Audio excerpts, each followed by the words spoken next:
But let's get to our review, man. So today we're going to be talking about Till. We're going to be talking about the film Till, man. And if you know anything about anything, this is the story about the tragedy that happened to Emmett Till back in the day. Led to a big, just a big national case, and it kind of put, the civil rights movement in the spotlight.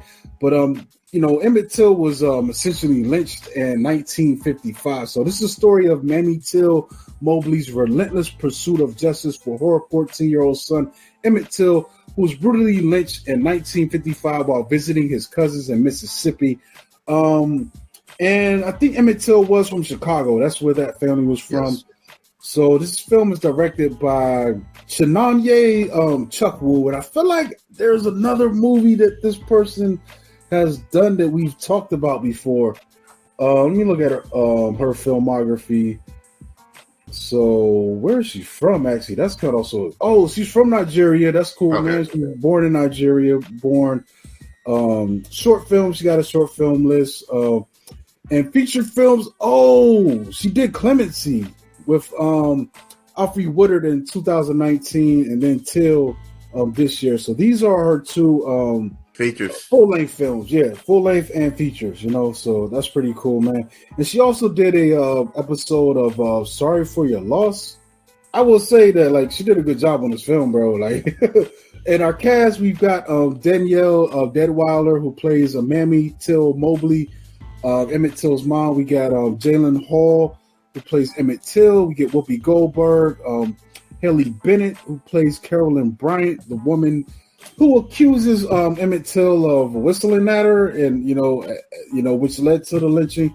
We get Jamie Lawson, who plays Merrill Lee Evers, and we get Sean Patrick Thomas, who plays Gene Mobley, Jalen Webb, Kevin Carroll. You might know him as the dad from Snowfall, who got killed by the CIA. Okay. Spoiler alert. We got Frankie Faison, John Carthan. We got a lot of people in this thing, man. So I think we also get Tosin Cole, who plays Medgar Evers, man. If you know anything about the civil rights movement, he was a really big figure. But we've also got a lot of actors that pop up in this, a lot of faces. If you see them, you'll see them in other movies, especially Roger Winver Smith, who was great in Deep Cover. Okay. but there's a lot of people in this film, man, especially a lot of black actors, man.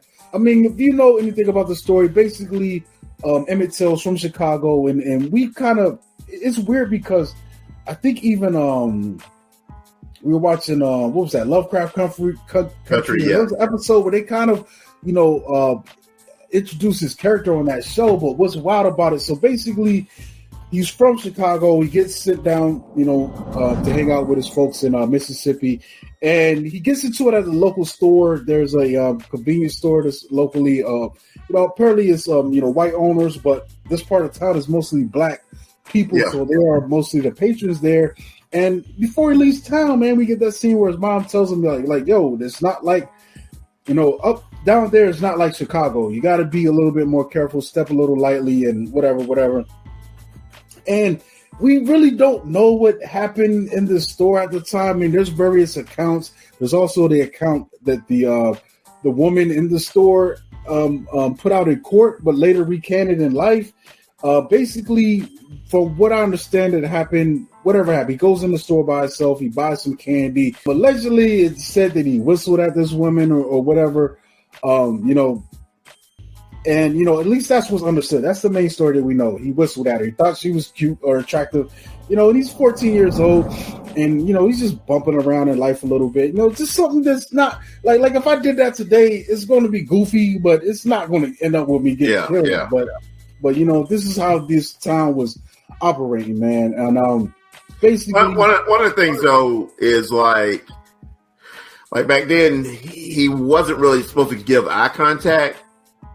That too, and that could have been enough. Yeah, you know what I'm saying? Because right now it's just only, and this woman is still alive, by the way.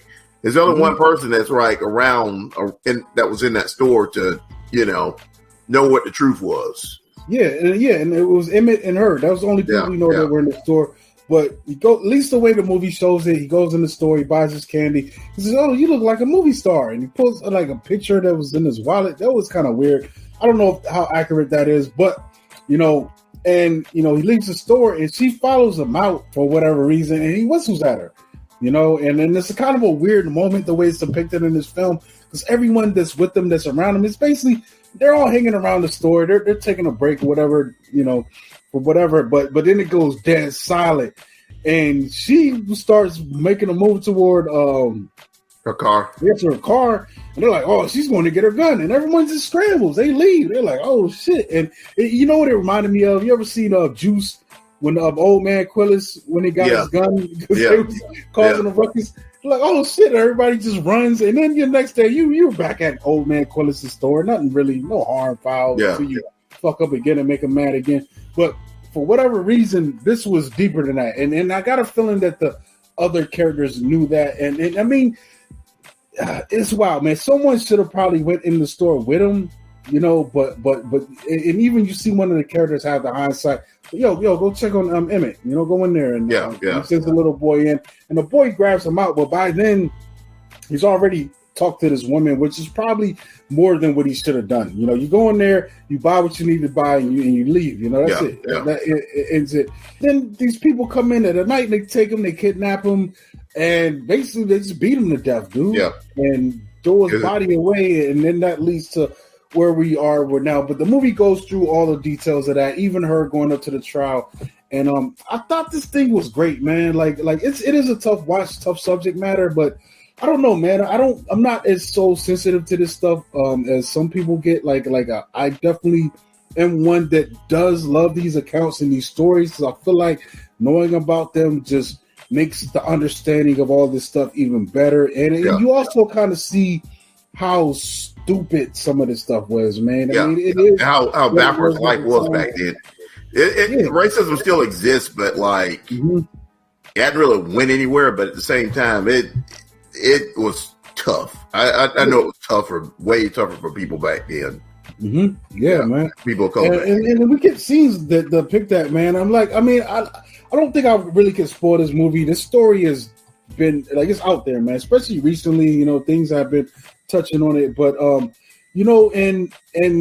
his mom, which is crazy, man. That's why I say Danielle does such a great job playing his mom. Like it is the story of Emmett Till, but I think this story is mostly the story of Mamie Till-Mobley, and played by Danielle Deadweiler, and it captures all those moments, man. Because it's crazy because the first call is he's missing. He's been kidnapped. And she's in Chicago, bro. And it's crazy to me, man. And you're dealing with that. You already sent your child out with fear. You're like, I hope you're okay. You're giving them the warning.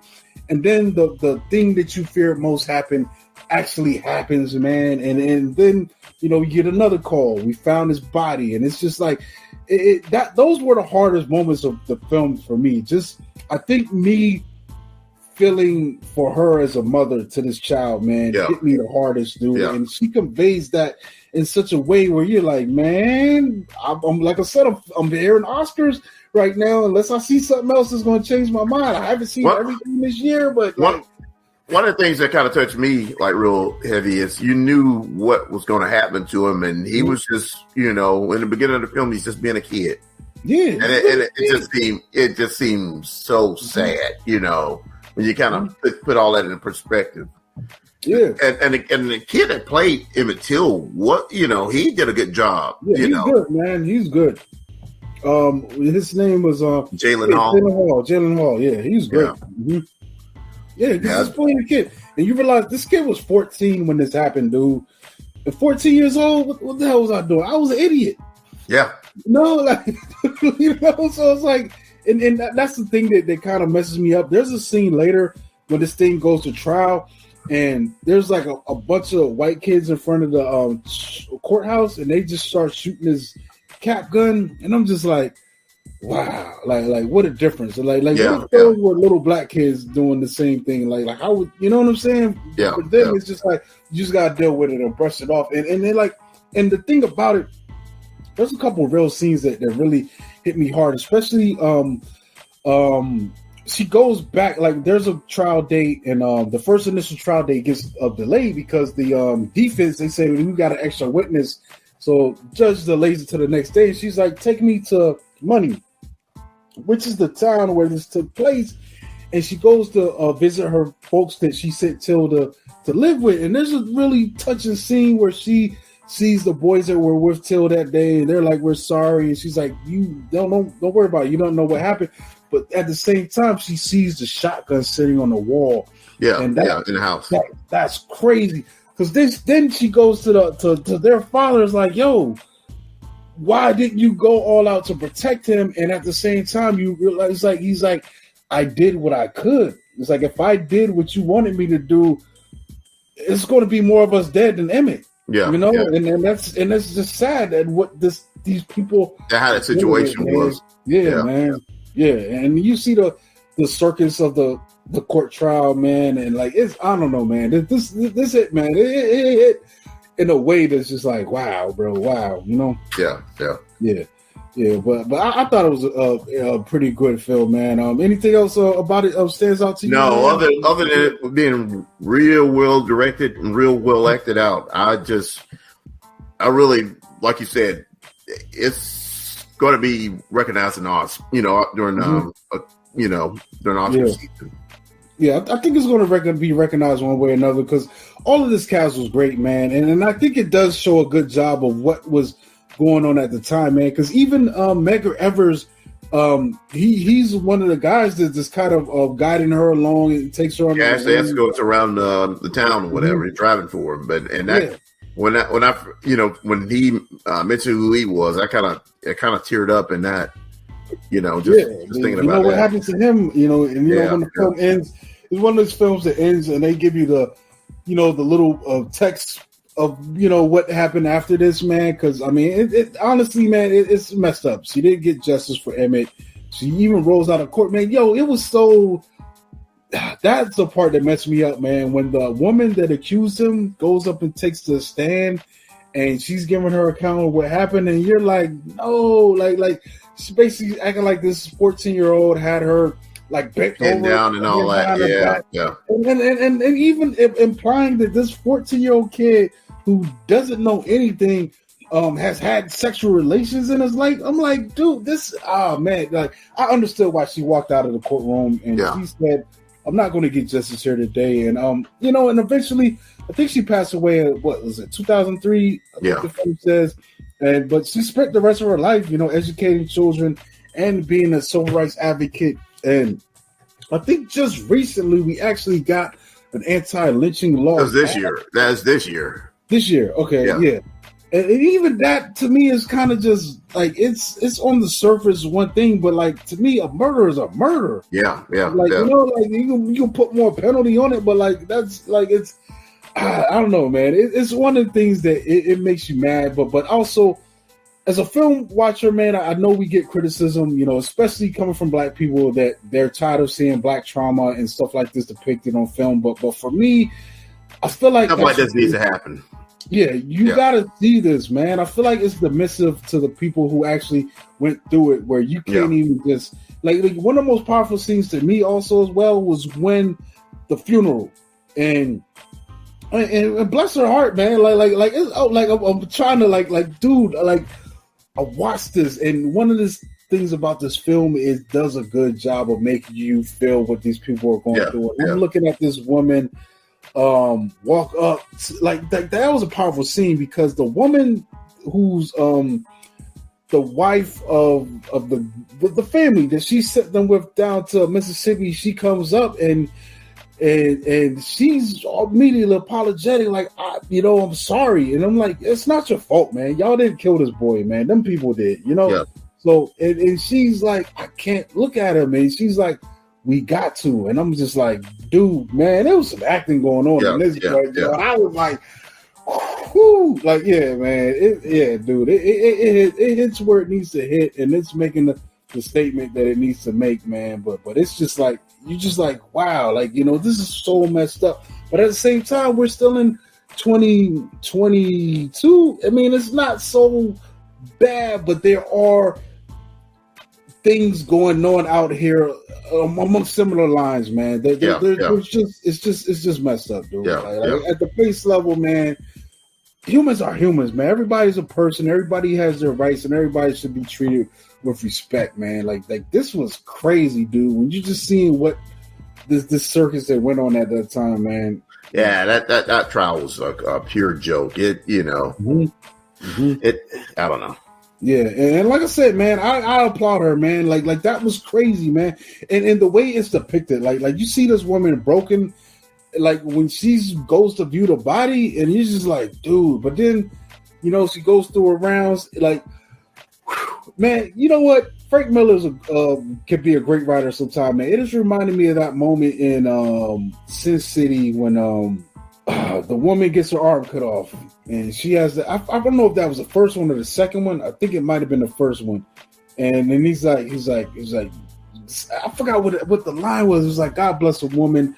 Like I think the guy fucking cut her arm off and ate it a little. I forgot. Oh, and the big fat kill. Yeah. And then he's like, man, it reminded me of that because I forgot what the exact line was. He's like, God bless women. It's like, you know, one cry and whatever it was that was bothering them, then they can, you know, put it away and then go and focus on the next thing. And that's what she did, man. Like, it's crazy when you're watching that scene. She had her cry, but at the same time, somehow she found some strength in what they left her son with. It's like, all right, it's cool. This is what they did to him. You know what? Now I want the whole world to see what they did to him. And it goes on from there, man. But you one of the things about this film is like when you're dealing with Medgar Evers, and then it's actually a film about Medgar Evers that was done a couple years, probably more than 10 years ago, but probably 20 years ago. But he gets murdered, and it's pretty much the same situation. They have a trial, but it's a joke because the guy that actually killed him didn't really go to jail until the last probably 20 or 25 years. You know what I'm saying? Then it's about Ghost of Mississippi. Yeah, Ghost of Mississippi. Yeah. You know what's wild? Whoopi Goldberg. Played Medgar Evers' wife. Yeah, I was about to say that. Wow. I might have to dig this up, man. I'm looking online. We don't got nobody streaming it right now. But yeah, that's wild, dude. Dang. I don't think I've ever seen that one, man, you know, but I'll probably the Della Beckworth guy, he pretty much didn't go to jail up until probably about 25 years ago, for murdering a man. Was this in Mississippi as well? That was in Mississippi. Wow. Mississippi was trash, dude. Yeah. Like, it's just bad. It's a bad place, man. I think it might have been the worst for civil rights violations, man. Like, it's oof. Yeah, it's not like Alabama was was anything to play around with, but I don't know. To me, that's just some of the worst things probably happened there, Yeah, man. But yeah, I think that's it, man. I would say, man, go check it out, man. It is a tough watch, but I think it deserves to be seen, man. This is one of the best things and most impactful, meaningful things that I've seen this year, man. And here's the thing too. I think I posted online with my. When I watched it, I was like, man, I think she deserves this best. It's going to be the best woman actor award, but only person that I would be cool with beating her out right now with the things I've seen would probably be Michelle Yeoh for that's still like on the top. Anything Everywhere All at Once. Yeah. Other than that, I got to see what Queen Ramonda does next week, man. It look like she's going all out, man. Angela Bassett is going crazy right now. I'm looking. I'm like crying in Black Panther, bro. Woo. I think that's it, folks, man. We're gonna catch y'all next week, man. But definitely, I would highly recommend Till, man. I know it's gonna be tough. I know some of y'all don't like to, be upset with your film watching, but I think what they put together on this film is definitely worth, giving some time for it, man.